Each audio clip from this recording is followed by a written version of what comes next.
ഇതൊരു black forest cake ആയിരുന്നു. അപ്പോൾ തണുപ്പിച്ചു. ഇനി ഇതിൻ്റെ മുകളിൽ ഒരു ഡിസൈൻ കൊടുക്കാൻ വേണ്ടിയിട്ട് ജസ്റ്റ് ഒന്ന് മാർക്ക് ചെയ്യുവാണേ.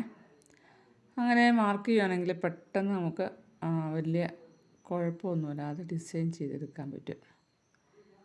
അപ്പോൾ ഒരു സൈഡൊക്കെ ഒന്ന് മാർക്ക് ചെയ്ത് കൊടുത്തു. ഇനി അപ്പുറത്തെ സൈഡ് 2 സൈഡിലും മാർക്ക് ചെയ്യണം.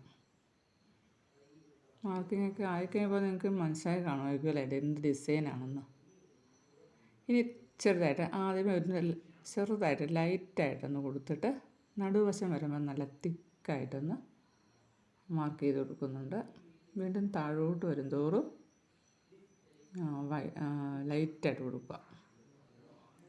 ഈ ഡിസൈൻ തന്നെ ഞാൻ കുറച്ച് നാൾ മുമ്പ് വേറൊരു കേക്കിൽ ഈ വൈറ്റിന് പകരം ഗ്രീനായിരുന്നു കൊടുത്തത്. എന്നിട്ട് പല കളറിലുള്ള ഒരു നോസിൽ വർക്കും കൂടെ കൊടുത്തത്. നല്ല ഭംഗിയുണ്ടായിരുന്നു. അപ്പോൾ ഇപ്രാവശ്യം ഞാൻ ഓർത്തു ആ ഗ്രീന് പകരം വൈറ്റൊന്ന് കൊടുത്ത് ഒന്ന് മാറി നോക്കിയാലോ എന്ന്. കണ്ടോ? ഇനി 2 സൈഡും അത് ആക്കിയെടുത്തു. ഇപ്പം നിങ്ങൾക്ക് മനസ്സിലായല്ലോ ഡിസൈൻ എന്താണെന്ന്. അങ്ങനെ ചെയ്ത് കൊടുത്തു. ആ വൈറ്റ് കളർ കൊണ്ട് ഡിസൈനും ചെയ്തു. ഇനി ഇതിൻ്റെ മുകളിൽ ഒരു നോസിൽ വർക്കാണ്. ഒരു സിമ്പിൾ നോസിൽ വർക്ക് കൂടെ കൊടുക്കണം.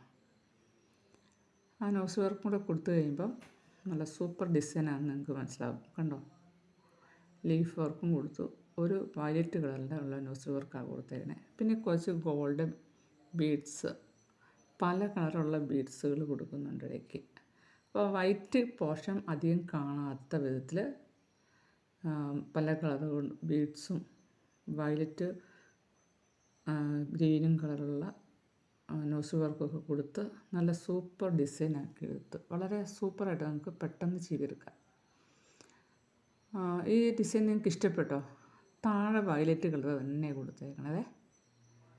അതും ഒരു ഈസി ഡെക്കറേഷനാണ്. പക്ഷെ ഭംഗിയില്ലേ? നമുക്കിന് വേഗം ചെയ്തെടുക്കാവുന്ന ഡിസൈനാണ്. മുകളിൽ പല കളറുള്ള ബീഡ്സ് കൊടുത്തതുണ്ടോ. അതുകൊണ്ട് ഇപ്പോൾ വൈറ്റ് പോർഷൻ അധികം കാണുന്നില്ല.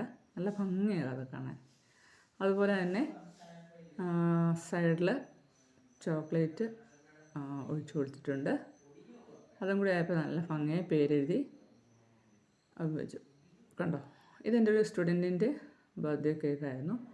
അപ്പോൾ എല്ലാവർക്കും ഇഷ്ടപ്പെട്ടോ? നിങ്ങളുടെ അഭിപ്രായം കമൻറ്റ് ചെയ്യാനും ഷെയർ ചെയ്യാനും മറക്കരുതേ. അപ്പോൾ താങ്ക്സ് ഫോർ വാച്ചിങ്.